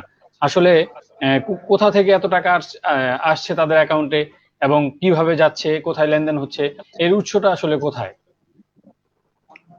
আসলে এই লেনদেনের টাকার উৎসটা আপনার বঙ্গবন্ধুকে যখন হত্যা করেছিল, এই টাকার উৎস কোথা থেকে এসেছিল? এই অপারেশনের টাকা কোথা থেকে আসছিল? পাকিস্তান থেকে, মধ্যপ্রাচ্যের থেকে, অর্থাৎ সৌদি আরবের বিভিন্ন জায়গা থেকে। এবং এই একজন কুপুত্র রয়েছে লন্ডনে, তিনি যোগান দিচ্ছে, মধ্যপ্রাচ্য থেকে টাকা যোগান দিচ্ছে, পাকিস্তান থেকে টাকা যোগান দিচ্ছে। এবং এই পর্যন্ত ডিরেক্টর ব্রাঞ্চের কাছে যে তথ্য আছে, 135 জনের একটি লিস্ট তারা পেয়েছে মামুনুল হকের সাথে জিজ্ঞাসাবাদে। এবং মাদানি, রফিকুল ইসলাম মাদানি, ওই পিতৃবক্তা, তার কাছ থেকে যে তথ্য অনুযায়ী 135 জনের কাছে একটা লিস্ট পাওয়া গেছে, 135 জনের নাম আছে। এরা বাংলাদেশের বড় বড় ব্যবসায়ী বা পলিটিক্যাল বলতে এখন তো পলিটিক্স কি বলবো, একটু বলি। বিএনপির পলিটিক্সটা হলো যেমন মামুনরা বা তুষাররা বা যারা এই আমার দেশ নেত্রী মাননীয় প্রধানমন্ত্রী শেখ হাসিনার সাথে রাজনীতি করেন, এরা রাজনীতি করেন। আর বিএনপি রাজনীতি করে পলিটিক্স। পলি হলো বহুমুখী, ট্রিক্স হলো ধাপ্পাবাজি, মানে কৌশল। পলি বহুমুখী, ট্রিক্স কৌশল। বিএনপির রাজনীতিটা ঠিক এইরকম কৌশলে। কিভাবে? নিজেরা তো পারে নাই, নিজেরা তো অলরেডি নিশ্চিহ্ন হয়ে গেছে একরকম। তারা এইভাবে টাকা পাকিস্তান থেকে, সৌদি আরব থেকে এবং নিজেরা নিজেদের ব্যবসায়ী বিভিন্ন বড় বড় প্রতিষ্ঠান থেকে টাকার যোগান দিয়ে হেফাজত ইসলামকে দিয়ে রাষ্ট্র ক্ষমতায় যেতে চায় তারা। তাদের টাকার উৎস আমার জানা মতে এতটুকু, আর এর বাইরে আমি কিছু জানি না। আর আমার একটু সবিনয় নিবেদন আপনাদের সবার কাছে, বা মাননীয় প্রধানমন্ত্রীর কাছেও আমার একটু বলা, যে এই যে হেফাজত ইসলাম যে এই 10-12 বছরে, মাত্র 10-12 বছরে এত দূর এগিয়েছে, আপনাদের বা আপনার যে ডিরেক্টর ব্রাঞ্চ, গোয়েন্দারা কি সফল না বিফল, এইটুকু একটু জানার ইচ্ছা আছে। হঠাৎ করে শুক্রবারে নামাজে যাই, সবসময় নামাজ হয় না, থাকি বাইরে বাইরে। শুক্রবারে নামাজে যাই, যে দেখি শেখ হাসিনার কুষ্টি উদ্ধার করছে ইমাম সাহেব, বঙ্গবন্ধুকে নিয়ে কটূক্তি করছে, মসজিদে যাই না। এগুলো কি সিকিউরিটি ব্রাঞ্চের লোকজন জানে না? যারা মসজিদে যে শুক্রবারের নামাজের দিন এরা কি বলে, এই কথাগুলো কি এসবি সিকিউরিটি ব্রাঞ্চের লোকজন শোনে না? এই রিপোর্ট গুলা কি করে না? কোন মহল্লায় মহল্লায় মসজিদ, জায়গায় জায়গায় মসজিদ, এই মসজিদে কি হচ্ছে, কিভাবে নামাজ পড়াচ্ছে, কিভাবে কি? আমরা তাদের কাছ থেকে ইসলাম শিখবো, কিন্তু যে শুনি শেখ হাসিনা এটা করেছে, বঙ্গবন্ধু এটা করেছে, অমুক মন্ত্রী এটা করেছে, এই আলোচনা হয়। আমার জিজ্ঞাসা করলে আমরা দেখতে পাই যে অধিকাংশ মসজিদের খতিব, ইমাম যারা শুক্রবারে বয়ান দিচ্ছে, যারা খুতবা পড়ার পূর্বে খুতবা পড়া বয়ান দিচ্ছে, এই বয়ান ঈমান এবং আকীদার পক্ষে বয়ান নয়। আমাদের নবী হযরত মুহাম্মদ মুস্তাফা সাল্লাল্লাহু আলাইহি সাল্লামের বয়ান নয়। আল্লাহর যে বিধান, সেই বিধানের পক্ষে তারা কথা বলছে না। তারা উগ্রবাদী কথাবার্তা বলে এই মুসলিম সমাজকে, মুসলিম উম্মাহকে বাঁকা পথে প্রবাহিত করছে। আমি মনে করি যে আমাদের বর্তমান স্বরাষ্ট্রমন্ত্রী মহোদয় এদিকে সুদৃষ্টি রাখা অত্যন্ত জরুরি। কারণ মসজিদে বয়ান হবে আকীদার উপর, ইসলামের উপর। নবী করিম সাল্লাল্লাহু আলাইহি সাল্লাম যে দিক নির্দেশনা দিয়েছেন, সেই দিক নির্দেশনা নিয়ে আলোচনা হবে, বয়ান হবে। সেখানে আমরা ব্যতিক্রম দেখতে পাচ্ছি। আজকে দেখেন, প্রতিটি মসজিদের খতিব ইমাম সাহেব, অধিকাংশ মসজিদের খতিব ইমাম সাহেব এই শুক্রবারকে তারা বেছে নেয় মানুষকে নেগেটিভ ভাবে মোটিভেট করার জন্য। আমরা মনে করি, আমরা যারা তরুণ প্রজন্ম, আমরা যারা ইয়াং জেনারেশন, আমরা যে যার জায়গায় রয়েছি, যে যার অবস্থানে রয়েছি, আমরা আমাদের অবস্থানে থেকে আমরা এগুলোর সঠিক তদারকি করব। মসজিদের খতিব ইমাম সাহেব কি খুতবা দিচ্ছে, খুতবার পূর্বে কি বয়ান দিচ্ছে, আমরা এগুলো প্রত্যক্ষ এবং পরোক্ষভাবে আমরা অ্যানালাইসিস করে আমরা এগুলো নিয়ে আমরা গবেষণা করব। আমরা এই উগ্রবাদী সমাজ ব্যবস্থা আমরা অবশ্যই ইতিবাচক ভাবে, আমরা ইতিবাচক ধারায় আমরা প্রভাবিত করতে পারবো যদি আমরা ছাত্র সমাজ আমরা মিলিত হতে পারি, এর বিরুদ্ধে প্রতিবাদ করতে পারি। আমাদের পার্শ্ববর্তী দেশগুলোর চেয়ে আমাদের যে বাংলাদেশের পুলিশ বাহিনী, এটা আমি গর্বের সাথে বলতে পারি। আমি বিভিন্ন রাস্তায় গিয়েছি, দেখেছি আমাদের যে পুলিশ বাহিনী আশেপাশের অনেক রাষ্ট্রের চেয়ে অনেক অনেক গুণে ভালো। তাদেরকে শুধু উন্মুক্ত ভাবে কাজ করার জন্য বলা হোক। মাননীয় স্বরাষ্ট্রমন্ত্রীর কাছে আমাদের দাবি পুলিশ বাহিনীকে সঠিক পথে কাজ করার জন্য অনুমতি দিন। তারা ভালোভাবে কাজ করতে পারবে। কারণ আমাদের বাংলাদেশের পুলিশরা ইতিমধ্যেই জঙ্গিবাদ উচ্ছেদ করেছে। জঙ্গিদেরকে কোথাও 3 জন বসে এক জায়গায় মিটিং করলে সেটা জানতে পারছে। আর এই মসজিদগুলোর দিকে আমি মামুন সাহেবের সাথে একমত। মসজিদে আমরা যখন যাব, যখন ইসলামের বাইরে কোনো কথা হবে, আমরা ওখানেই প্রতিবাদ করব, ওখানেই আমরা প্রতিবাদ করব। নইলে আমাদের নেত্রীকে 74 বার এই মৌলবাদীরা, এই বিএনপি 74 বার হত্যা করার জন্য চেষ্টা করেছে। আল্লাহ নেত্রীকে সুস্বাস্থ্য এবং সুস্থভাবে রেখেছেন। ইনশাল্লাহ যতদিন উনি বাঁচবে, আমি এইটুকু বলতে পারি, যতদিন উনি বাঁচবে আল্লাহর রহমত নিয়ে বাঁচবে। আল্লাহ ওনাকে দেখে রাখবে। কেউ কোনো মৌলবাদ, কোন রাষ্ট্র, কোন মানুষ, কোন মৌলবাদের মৌলবী, আলেম, ওলামা কেউ শেখ হাসিনার ক্ষতি করতে পারবে না। এটা আমি জোর গলায় বলতে পারি ইনশাআল্লাহ। জি, আমাদের আরেকটি দিকে আমাদের দৃষ্টি দেওয়া উচিত, আমাদের আরেকটি দিকে দৃষ্টি রাখা উচিত যে আমাদের জাতীয় মসজিদ বাইতুল মুকাররমে প্রতি শুক্রবারে, বিশেষ করে এই যে মৌলবাদী চক্র যারা ইসলামকে পুঁজি করে, তারা জুম্মার নামাজ শেষ হতে না হতেই তারা তাদের কর্মী বাহিনী নিয়ে তারা নেমে পড়ে। তারা উত্তর পাশের গেট অথবা দক্ষিণ পাশের গেটে তারা নেমে, তারা তাও কি পূর্বেই 1-2 হাজার বাঁশ তারা রেডি রাখে, 5-6 হাত লম্বা বাঁশগুলো তারা আগেই তৈরি করে রাখে। এগুলো নিয়ে তারা রাস্তায় নেমে পড়ে। নামাজ কিন্তু তাদের সম্পন্ন হয় না। 2 রাকাত নামাজ, ফরজ নামাজের পরে সুন্নত নামাজ থাকে, তারা সেগুলোর দিকে তোয়াক্কা করে না। তারা মুনাজাতে যাচ্ছে না। তারা এই ফরজ কাজগুলো, এই ঈমান এবং আকীদা যেগুলো আমাদের নবী করিম হযরত মুহাম্মদ সাল্লাল্লাহু আলাইহি সাল্লাম যেই ভাবে নামাজ আমাদেরকে শিক্ষা দিয়েছেন, আমরা তার দিকে তো যাচ্ছিই না। এই হেফাজত সহ মৌলবাদী চক্র 2 রাকাত নামাজ সম্পন্ন হওয়ার পূর্বেই তারা তাদের এই জঙ্গি বাহিনী তারা নেমে পড়ে। আমি মনে করি যে আমাদের মাননীয় স্বরাষ্ট্রমন্ত্রী করা উচিত যে বাইতুল মুকাররম মসজিদে কোন জঙ্গিবাদী গোষ্ঠী ইসলামী সংগঠন সমাবেশ করতে পারবে না, আজীবনের জন্য মামুন, নিষিদ্ধ করা হোক বলে আমি মনে করি। মামুন, এবং মামুন একটু আপনারা জানেন, জি রনক ভাই একটু জি। ইন্টারাপ্ট করতেছি। জি ভাই বলেন ভাই। বাইতুল মোকাররম যে মসজিদ, এই মসজিদটা নিয়ন্ত্রণ করে কারা? Islamic foundation. সরকার একদম ফাউন্ডেশন। বাইতুল, হ্যাঁ ফাউন্ডেশন সরকার কর্তৃক নিয়ন্ত্রিত হয়, কিন্তু এটা দেখাশোনা তো দেখভাল করে ইসলামিক ফাউন্ডেশন। এবং বাইতুল মোকাররমের যে জি, জি। মসজিদ, মূল মসজিদের পাশে ইসলামিক ফাউন্ডেশনের অফিস, ঠিক আছে? অফিস। আচ্ছা, এই হ্যাঁ মানে ইসলামিক ফাউন্ডেশন যেটা, এটার হেড অফিস ওখানে, আর আগারগা। হ্যাঁ, তো ওখানে যারা আমি আমি একদম মানে সাক্ষাৎ বলছি এবং তাই নিয়ে বলছি, দায় থেকেই বলছি, দায় নিয়েই বলছি।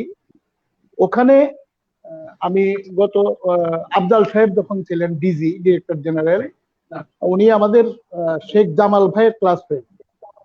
জামাল ভাইয়ের এই যে জন্মদিন গেল মনে হয় 2 দিন আগে, শেখ জামাল ওনার সাথে একসাথে লেখাপড়া করেছেন।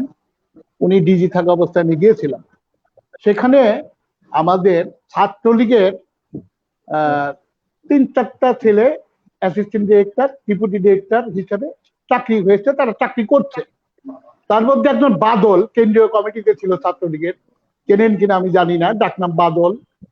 আমাকে বললো যে চঞ্চল ভাই, এখানে 8ম শ্রেণী পাস ডিরেক্টর আছে, তারা মৌলবাদের লোক, আর আমরা ছাত্রলীগ করছি, আমাদের কাইনে অ্যাসিস্ট্যান্ট ডিরেক্টর, ঢাকা ভার্সিটি থেকে মাস্টার্স কমপ্লিট করে আসছি, আমাদেরকে অ্যাসিস্ট্যান্ট ডিরেক্টর করে এখানে ফেলে রেখেছে। এখন কথা হইলো, এই যে 8ম শ্রেণী পাস ডিরেক্টর ইসলামিক ফাউন্ডেশনে, আমি জানি না বর্তমান অবস্থা কি ইসলামিক ফাউন্ডেশনের, I don't know, but Chhatra League করছে মিলে বিধায় তাদেরকে অ্যাসিস্ট্যান্ট ডিরেক্টর বা এমন এমন জায়গায় মানে তাদেরকে পোস্টিং দেওয়া হয়েছে, এমন এমন সেকশনে যেখানে তাদের কোনো কাজ করার মতন কোনো কিছু মানে কৃতিত্ব দেখানোর মতন কিছু নেই। এরা কৃতিত্ব দেখায় কারা? ওই রাজাকার মৌলবাদীরা, তারা ডিরেক্টর 8ম শ্রেণী পাস, একদম 8ম শ্রেণী পাস। আমি নাম জেনে বললাম, আবু তাহের ইসলামিক ফাউন্ডেশনের ডিরেক্টর, উনি 8ম শ্রেণী পাস। Below matriculation, what is the mean? দুঃখজনক। অষ্টম শ্রেণী পাস, তিনি ডিরেক্টর হন কিভাবে? Below matriculation, what is the mean? তিনি director, he is director Islamic foundation. Very sad. অথচ ছাত্রলীগের ছেলেপেলেদেরকে ওখানে চাকরি হয়েছে, তাদেরকে এমন এমন জায়গায় বসিয়ে রাখা হয়েছে, তাদের কোনো কৃতিত্ব নাই, কর্তৃত্ব নাই, কিছু করারও নাই। আমি অনেকক্ষণ কথা বলেছি বাদলের সাথে, আমার খুব স্নেহপদ, আমি কথা বলেছি, আমি শুনেছি যে ইসলামিক ফাউন্ডেশন ওখানেই পাশেই। ইসলামিক ফাউন্ডেশন ইচ্ছা করলেই তো এগুলো ট্যাকেল করতে পারে। মসজিদ থেকে নামাজ শেষ হওয়ার আগে মোনাজাত ধরবে, লাঠি ঠাঙ্গা নিয়ে বের হয়ে যায়। এই গত তারিখে তাই হয়েছে, দেখেছি। কিন্তু এটা ইসলামিক ফাউন্ডেশন দেখার দায়িত্ব, এটা ইসলামিক ব্যর্থতা রয়েছে। হ্যাঁ, এখানে দায় রয়েছে, তারা এই পারবে। আমাদের মিরপুর প্রেস ক্লাবের সম্মানিত সভাপতি, এই সংগঠন, এই প্রতিষ্ঠান, মামুন ছাত্রলীগের নেতৃবৃন্দ, জি ইসলামিক ফাউন্ডেশন, যুবলীগের নেতৃবৃন্দ এভাবে চেষ্টা করছি। ইসলামিক ফাউন্ডেশন কোন মৌলবাদীদের জন্মানো প্রতিষ্ঠান না। ইসলামিক ফাউন্ডেশন কোন মৌলবাদীদের জন্মানো প্রতিষ্ঠান না। ইসলামিক ফাউন্ডেশন জন্ম দিয়েছে, প্রতিষ্ঠা করেছে জাতির জনক বঙ্গবন্ধু শেখ মুজিবুর রহমান।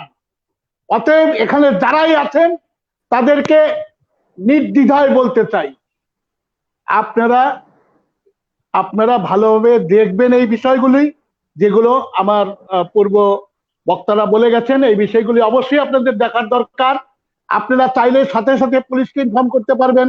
আপনি পুলিশ চাইলেই পুলিশ ওখানে যাবে, পুলিশ আগের থেকেই ট্যাকেল করতে পারবে, আপনারাও পারবেন। আমি মনে করি এহেন আর এই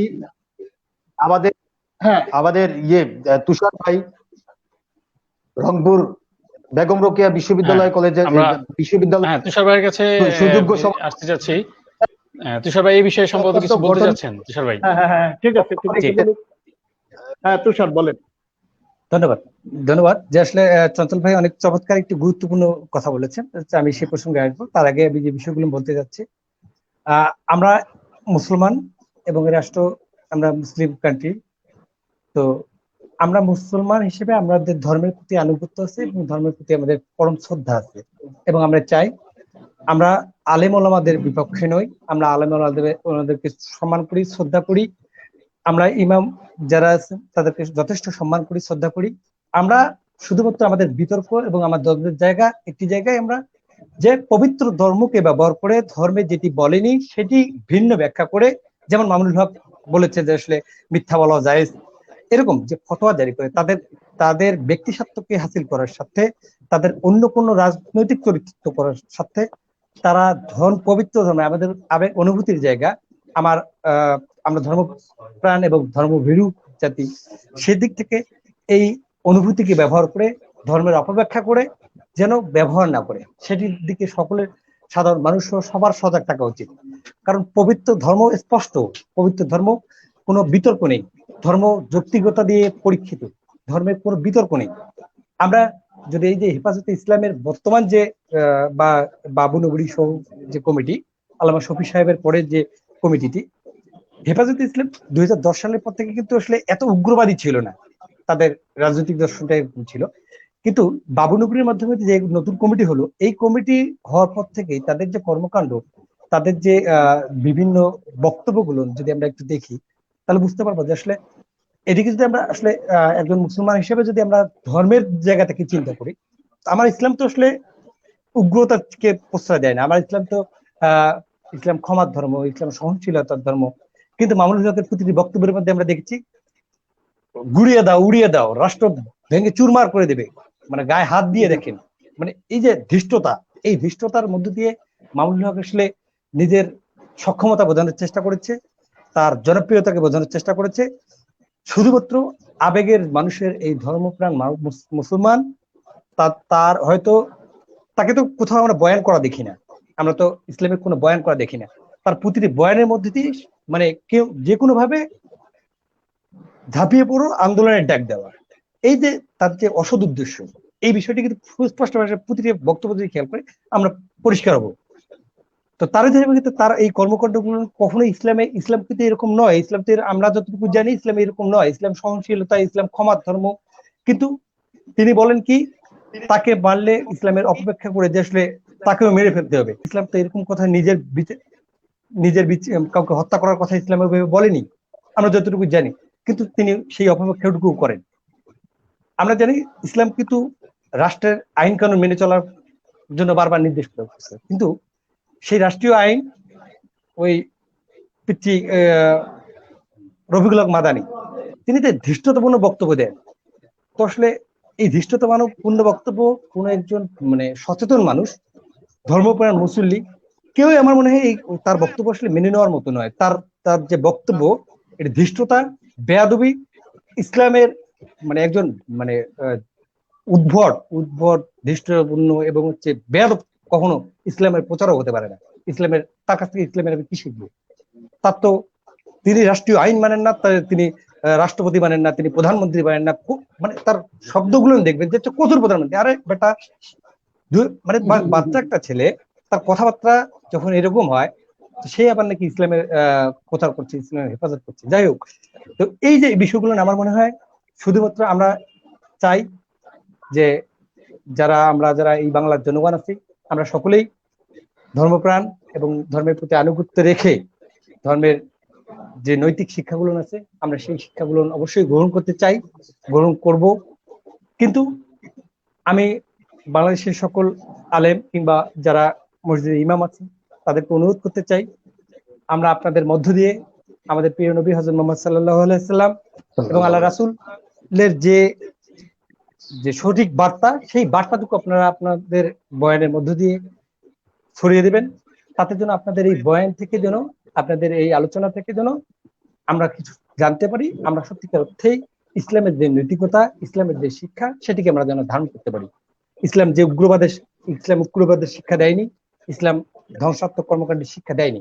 সুতরাং এই অপব্যাখ্যাকারীদেরকে, এটি যারা সত্যিকার অর্থেই আলেম, তাহলে আপনাদেরকে এটি মনে রাখতে হবে, হেফাজতে ইসলাম ইসলাম নয়, তারা কিন্তু ইসলামের বার্তাবাহক নয়, তাদেরকে দেখে ইসলাম আমরা পালন করি না। সুতরাং যারা আলেম, সত্যিকার অর্থেই যারা আলেম, তাদের উচিত এই যারা পবিত্র ধর্মের অপব্যাখ্যা করছে তাদের বিরুদ্ধে প্রতিবাদ করা এবং তারা কোন কোন জায়গাগুলোর অপব্যাখ্যা করছে সেই বিষয়গুলোর সুস্পষ্ট ব্যাখ্যা। চঞ্চল ভাই যে কথাটি বলেছেন, প্রাসঙ্গিক কারণে বলি, আমি শুনে অবাক হয়ে গেলাম। তিনি দায় নিয়ে বলেছেন যে আসলে এডি পরিচালক একজন হয়েছেন 8ম শ্রেণী পাস। এটি তো 8ম শ্রেণী, 7ম শ্রেণী। অত্যন্ত দুঃখজনক। এটি আসলে 8ম শ্রেণী পাস, সে পরিচালক ইসলামী ফাউন্ডেশনের, যে ফাউন্ডেশন জাতির পিতা বঙ্গবন্ধু শেখ মুজিবুর রহমান প্রতিষ্ঠা করেছিলেন। সেই প্রতিষ্ঠানের পরিচালক 8ম শ্রেণী পাস, কোন যোগ্যতা বলে? হয়তো বিএনপি আমলে তার নিয়োগ হয়েছে, খালেদা জিয়া 8 পাস, সেও 8 পাস, সেই যোগ্যতায় হয়তো হয়েছে। তো যাই হোক, তো খালেদা জিয়ার যোগ্যতা যেহেতু এই 8 পাস, এটি অবশ্য ঠিকই যে আসলে এই আমরা যারা বাঙালি, আমাদের আসলে এটি, আমরা তো আসলে আমাদের আবেগ অনেক জায়গায়, যে একজন পুলিশ যখন 8 পাস হয় তখন আমাদের গায়ে লাগে যে 8 পাস, আমি 8 পাস, তাহলে কেন কথা বললো। কিন্তু আমার প্রধানমন্ত্রী 8 পাস, তখন আমাদের গায়ে লাগে না। তো এই কারণেই হয়তো 8 পাস একজন পরিচালক হওয়ার সুযোগ পায়। তো তো এই যে, তাই আমি অনুরোধ করব যে সরকারকে, যে ইসলামিক ফাউন্ডেশন যে আছে, যেহেতু এই হেফাজতে ইসলাম শুধুমাত্র আওয়ামী লীগ কিংবা সরকারের ক্ষতি করছে ব্যাপারটি এমন নয়। সে তো পবিত্র ইসলাম, আমি আমি আমি আওয়ামী লীগ করতে নাও পারি, কিন্তু ইসলাম তো আমার ইসলামকে নিয়ে যারা অপব্যাখ্যা করছে, রাষ্ট্র তাদের বিরুদ্ধে ব্যবস্থা গ্রহণ করবে, এটি আমারও দাবি। তাহলে আজকে যদি অন্য কোনো রাষ্ট্র বলতো যে বাংলাদেশে ইসলামের অপব্যাখ্যা হচ্ছে, সরকার কি ব্যবস্থা গ্রহণ করছে? তো ইসলাম তো আমার নয়, আপনার নয়, আওয়ামী লীগের নয়, সরকারের নয়, ইসলাম তো সবার। ইসলাম তো এই শুধুমাত্র বাংলাদেশের নয়, তো ইসলাম তো সারা পৃথিবীর। ইসলাম ধর্ম তো আমাদের সারা পৃথিবীর, ইসলাম ধর্ম সারা পৃথিবীর। সুতরাং এটি অপব্যাখ্যা, এটিকে নিয়ে রাজনীতি করার, এটি নিয়ে অপপ্রচার করার কোন রকম সুযোগ রাষ্ট্রের দেওয়া উচিত নয়। যেহেতু জাতির পিতা বঙ্গবন্ধু শেখ মুজিবুর রহমান ইসলামিক ফাউন্ডেশন করেছেন, এবং আমরা ইতিমধ্যেই জানি বঙ্গবন্ধু কন্যা জননেত্রী দেশনেত্রী শেখ হাসিনা সারা বাংলাদেশে প্রতিটি উপজেলায় একটি অত্যাধুনিক মসজিদ এবং অত্যন্ত সৌন্দর্য বর্ধিত একটি করে মসজিদ করার যে ঘোষণা ইতিমধ্যে কাজ শুরু হয়েছে ইসলামিক ফাউন্ডেশনের মাধ্যমে। এই 8 পাসদেরকে দিয়ে তো হলে তো এরকমই হবে। তো সে এরকম তাদের বিচার করে তাদেরকে যথাযথ ব্যবস্থা গ্রহণ করে নতুন ভাবে ঢেলে সাজিয়ে রাষ্ট্রের দায়িত্ব ইসলামের সঠিক ব্যাখ্যাটুকু, যে কোনো ফতোয়া না দিয়ে ইসলামিক ফাউন্ডেশন যেন এই বিষয়ে সঠিক ব্যাখ্যাগুলো দেয়। এবং আমরা বাংলার যে যারা ধর্মপ্রাণ মুসলমান, আমরা যারা মুসলমান, আমি কোন মতাদর্শের কোন আদর্শের, this will not effect, but আমি মুসলমান, আমি আমার মুসলমানের জায়গা থেকে ইসলামিক ফাউন্ডেশন যে ব্যাখ্যা দেবে সেই ব্যাখ্যাই আমরা গ্রহণ করব। তাহলে এই ধর্ম নিয়ে আর অপব্যাখ্যা করার, ধর্ম নিয়ে রাজনীতি করার, এই ভণ্ডামি করার সুযোগ এই মামুনুল গংরা পাবে না। আরেকটি বিষয় আমি একটু বলতে চাই, যে মামুনুল হক কিংবা হেফাজতে ইসলাম, মামুনুল হকের কয়েকটি বিষয়, যে রিসোর্ট কাণ্ডের ঘটনা নিয়ে আমি একটু যৌক্তিকভাবে বলতে চাই। তিনি প্রথমত কথা হচ্ছে যে ইসলাম কখনো মিথ্যা বলার জন্য জায়েজ করেনি, কিন্তু তারপর তিনি বলেছেন যে আসলে বিশেষ ক্ষেত্রে মিথ্যা বলা যায়। এবং তিনি বলেছেন মিথ্যা, তিনি কোন সিচুয়েশনে বলেছেন, যে ওখানকার একটি উদ্বুদ্ধ পরিস্থিতির কারণে। তাহলে ইসলাম তো যৌক্তিক, আমার যুক্তিতে এটা হয় না যে যেখানে জিহাদ করতে বলছে সেই ইসলাম তো বলেনি তোমাকে যে তুমি ওখানে মৃত্যুর মুখে পড়ো নাই, তো তাহলে তুমি সেখানেই মিথ্যা বললা, তাহলে তো তুমি আরো অনেক কিছু মিথ্যা বলবা। মামুনুল হক চুক্তিভিত্তিক বিয়েরও ফতোয়া দিয়েছেন ইতিমধ্যে, চুক্তিভিত্তিক বিয়ে, সে তিনটি বিয়ে করেছে চুক্তিভিত্তিক, তার কোনো প্রমাণ নেই, তার কোনো দলিল দস্তাবেজ নেই, এবং তিনটি বিয়ে করেছে। ইসলামের আমার কথা হচ্ছে যে যেমন যদি ভাই করার জায়েজ আছে। জি মামুনুল ভাই, যেমন যে বিষয়টা দিয়ে আসলে এই যে তার যে একটি অপকর্ম, সেটিকে পরের দিন লাইফে এসে তিনি যেভাবে বয়ান দিলেন, যে মিথ্যা ফতোয়া দিলেন, তারপর থেকে কিন্তু হেফাজত আসলে অনেকটা চেপে গেছে। সবাই বুঝতে পেরেছে যে আসলে প্রকৃত ঘটনা কি, ওই মহিলার সঙ্গে তার এটি চুক্তিভিত্তিক সম্পর্ক না বিয়ের সম্পর্ক, এটি আসলে এটি বোঝার জন্য দার্শনিক হওয়ার দরকার হয় না, আইনস্টাইনে হইতে হয় না, আমরা বুঝি কোনটা কি।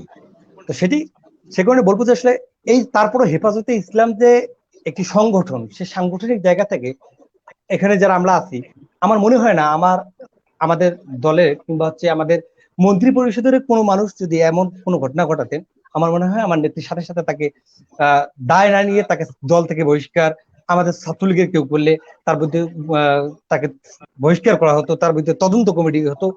এটি তো একটি সাংগঠনিক কাঠামো, এটি একটি সংগঠনের দায়িত্ব।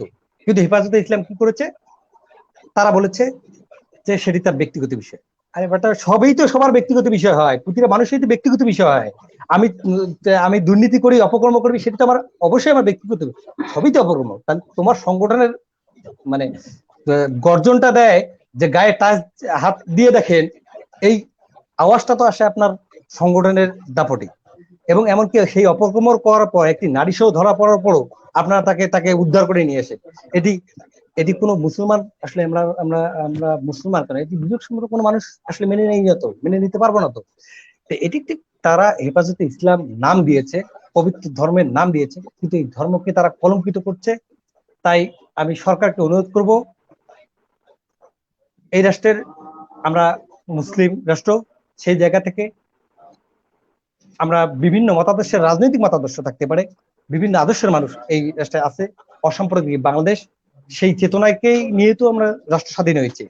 1971 সালে তো এই সাম্প্রদায়িকতার ভিত্তি নিয়ে এই রাষ্ট্র স্বাধীন হয়নি। সাম্প্রদায়িকতার ভিত্তিতে আমরা তো 1947 সালে দেশ বিভাগে পাকিস্তান রাষ্ট্রটি পেয়েছিলাম, নয়তো তো পশ্চিমবঙ্গ, আসাম সহ একটি রাষ্ট্র হতে পারতো। তো ব্রিটিশদের কাছ থেকেই তো আমরা সাম্প্রদায়িকতার বিষয়টিকে ছিন্ন করেছি, সাম্প্রদায়িকতায় যুক্ত হয়েছিলাম। কিন্তু সাম্প্রদায়িকতা আমাদের দীর্ঘ 23 বছর বঞ্চনা দিয়েছে অবহেলা দিয়েছে, নানাভাবে প্রতারিত হয়েছে পশ্চিম পাকিস্তানিদের দ্বারা। তো সাম্প্রদায়িক রাষ্ট্র তো আমরা নই, আমরা অসাম্প্রদায়িক রাষ্ট্র। সেই রাষ্ট্রের যে মৌলিক নীতি, এই জায়গা থেকে রাষ্ট্রের দায়িত্ব, এই ধর্ম আমার একার ধর্ম নয়, এই ধর্ম কোনো দলের নয়, এই ধর্ম শুধু বাংলাদেশেরও নয়, এই ধর্ম আল্লাহ রাব্বুল আলামিনের পবিত্র ধর্ম, ইসলাম ধর্ম। আমাদের প্রিয় নবী হযরত মুহাম্মদ সাল্লাল্লাহু আলাইহি সাল্লাম যে তুষার ভাই, বাণীগুলো দিয়েছেন, যে কথা বলেছে, সেগুলোকে আমরা অনুসরণ করবো। সে কারণে যেন ধর্মীয় ফাউন্ডেশন, ইসলামিক ফাউন্ডেশন করোনা ভাই, আমাদের সময়ের অনেক ওভার হয়ে গেছে। আজকে আমরা অনেকদিন পরে লাইভে আসছি। তো আমি আমাদের একেবারে শেষ পর্যায়ে চলে এসেছি। আমি আমাদের শেষ প্রশ্নটা করতে চাচ্ছি মাউন্ট ভাইয়ের কাছে যাবো আমরা আমাদের শেষ প্রশ্ন নিয়ে। তার আগে আমি বলতে চাচ্ছি, আমাদের কাছে দূরে দেশের বাইরে যে দর্শকরা দেখছেন তাদেরকে অনেক অনেক ধন্যবাদ এবং রমজান মোবারকের শুভেচ্ছা জানাচ্ছি তাদেরকে। আমরা প্রতি বৃহস্পতিবার মুজিবের চেতনা আমাদের এই লাইভ প্রোগ্রামটি করে থাকি সমসাময়িক বিষয় নিয়ে। তো সারা বাংলাদেশের বিভিন্ন পর্যায়ে যারা আছেন তাদেরকে নিয়ে আমরা এই প্রোগ্রামটি করি এবং অনেক রেসপন্স আমরা পাচ্ছি আপনাদের কাছ থেকে। এবং এখানে যারা আছে তাদের মধ্যে তুষার ভাই, মাউন ভাই, চঞ্চল ভাই সহ আরো অনেক যারা আমাদের সাথে আছেন, আমাদের শ্রদ্ধেয় ভাই যারা আছেন, তারা আমাদেরকে অনেক সহযোগিতা করছেন। আপনাদের সবাইকে অনেক অনেক ধন্যবাদ। আমার শেষ প্রশ্নটা মাউন ভাইয়ের কাছে। মাউন ভাই, সমসাময়িক বিষয়ে এই সব প্রশ্ন মিলিয়ে আপনার মন্তব্যটা আমি জানতে চাচ্ছি। আপনি, এটা হচ্ছে আমাদের শেষ প্রশ্ন, আমরা আরেকদিন বসবো এইসব বিষয় নিয়ে আরেকদিন। জি, সর্বশেষ প্রশ্ন ঠিক করতে পারেন। হ্যাঁ, সর্বশেষ প্রশ্ন হচ্ছে হেফাজতে ইসলামের যে নতুন আহ্বায়ক কমিটিটি হলো আমরা দেখলাম, এই আহ্বায়ক কমিটি এবং কমিটিটা ভাঙার কারণ কি ছিল আর কমিটিটা দেওয়ারই কারণ কি ছিল, আর এই কমিটি আসলে কতটুকু মূল্যায়িত হবে আমাদের কাছে, বা এর আসলে উদ্দেশ্য কি, আপনি কি মনে করেন আসলে? ধন্যবাদ আমাদের আজকের প্রোগ্রামের সম্মানিত সঞ্চালক পারভেজ আহমেদ রনক ভাই, আপনাকে। হেফাজত ইসলামের যে কমিটি ছিল, সেই কমিটি যে অপকর্মের সাথে ইতোমধ্যে জড়িয়েছে, এই অপকর্ম ঢাকার জন্য, দায় এড়ানোর জন্য বাবুনগরী তার যে তিনি তিনি ভেবেছেন যে তার এটা বিচক্ষণতার পরিচয়, তার এটা চালাকি, এটা আসলে আমরা ধরতে পেরেছি, এটা দেশের মানুষ বুঝতে পেরেছে। তার যে বর্তমান আহ্বায়ক কমিটি, এই আহ্বায়ক কমিটির মাধ্যমেও তিনি সেদিন রাতেই বুঝিয়ে দিয়েছে যে হেফাজত ইসলাম এদেশের ক্ষমতা, এই বাংলাদেশের ক্ষমতা গ্রহণের জন্য, আমাদের আওয়ামী লীগ সরকারকে বেকায়দায় ফেলানোর জন্য তারা কিন্তু থেমে নেই, তারা থামতে চাচ্ছে না। যেই রাতে কমিটি বিলুপ্তি ঘোষণা হয়, সেই রাতে একটি আহ্বায়ক কমিটি ঘোষণা করতে পারে না, এবং এই আহ্বায়ক কমিটির সাথে যারা সম্পৃক্ত, বাবুনগরী সহ প্রতিটি সদস্য, তারা বিভিন্ন মামলার আসামি, তারা হত্যা মামলার আসামি, তারা শিশু বলাৎকারের আসামি, তারা সরকারি অফিস আদালত জ্বালাও পোড়াওয়ের আসামি, সরকারি সম্পত্তি নষ্ট করার বিভিন্ন তারা অপরাধ কর্মের সাথে সম্পৃক্ত। অতএব বাবুনগরী মনে করেছে আহ্বায়ক কমিটি তারা তাদের দায় এড়াতে পারবে। আসলে কি তা সম্ভব? এটা কখনোই সম্ভব নয়। আমাদের সরকার প্রধান, গণতন্ত্রের মানসকন্যা রাষ্ট্রনায়ক শেখ হাসিনা ইনশাল্লাহ বাংলাদেশ নিয়ে যারা ষড়যন্ত্র করবে, আওয়ামী লীগ নিয়ে যারা ষড়যন্ত্র করবে, বঙ্গবন্ধু এবং শেখ হাসিনাকে নিয়ে যারা ষড়যন্ত্র করবে, তাদেরকে প্রতিহত করে রাষ্ট্রনায়ক শেখ হাসিনা এদেশকে একটি সুখী সমৃদ্ধশালী বাংলাদেশ এদেশের মানুষকে উপহার দিবেন। আপনারা জানেন যে শফি হুজুরকে তারা হত্যা করেছে, তারা তাদের এই ক্ষমতার জন্য, চেয়ারের জন্য শফি হুজুরকে তারা হত্যা করেছে। তাদের দায় আজকে এড়ানোর জন্য কিছু সংখ্যক হেফাজতের নেতাদেরকে বাদ দিয়ে তারা আবার আহ্বায়ক কমিটি করেছে। যে আহ্বায়ক কমিটি অবৈধ, তাদের নীতিতেই, তাদের নীতিমালার মধ্যেই এই আহ্বায়ক কমিটি অবৈধ বলে বিবেচিত।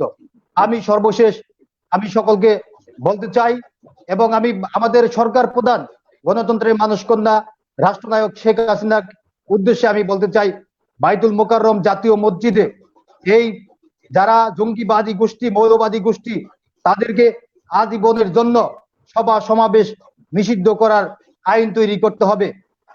শুধু তাই নয়, কওমি মাদ্রাসা পুরোপুরি ভাবে সরকার নিয়ন্ত্রণ করতে হবে। মসজিদে খতিব সাহেব উগ্রবাদী বক্তব্য দেওয়ার সাথে সাথে আমাদের এলাকার যুব সমাজকে সাথে নিয়ে তাদেরকে প্রতিহত করতে হবে।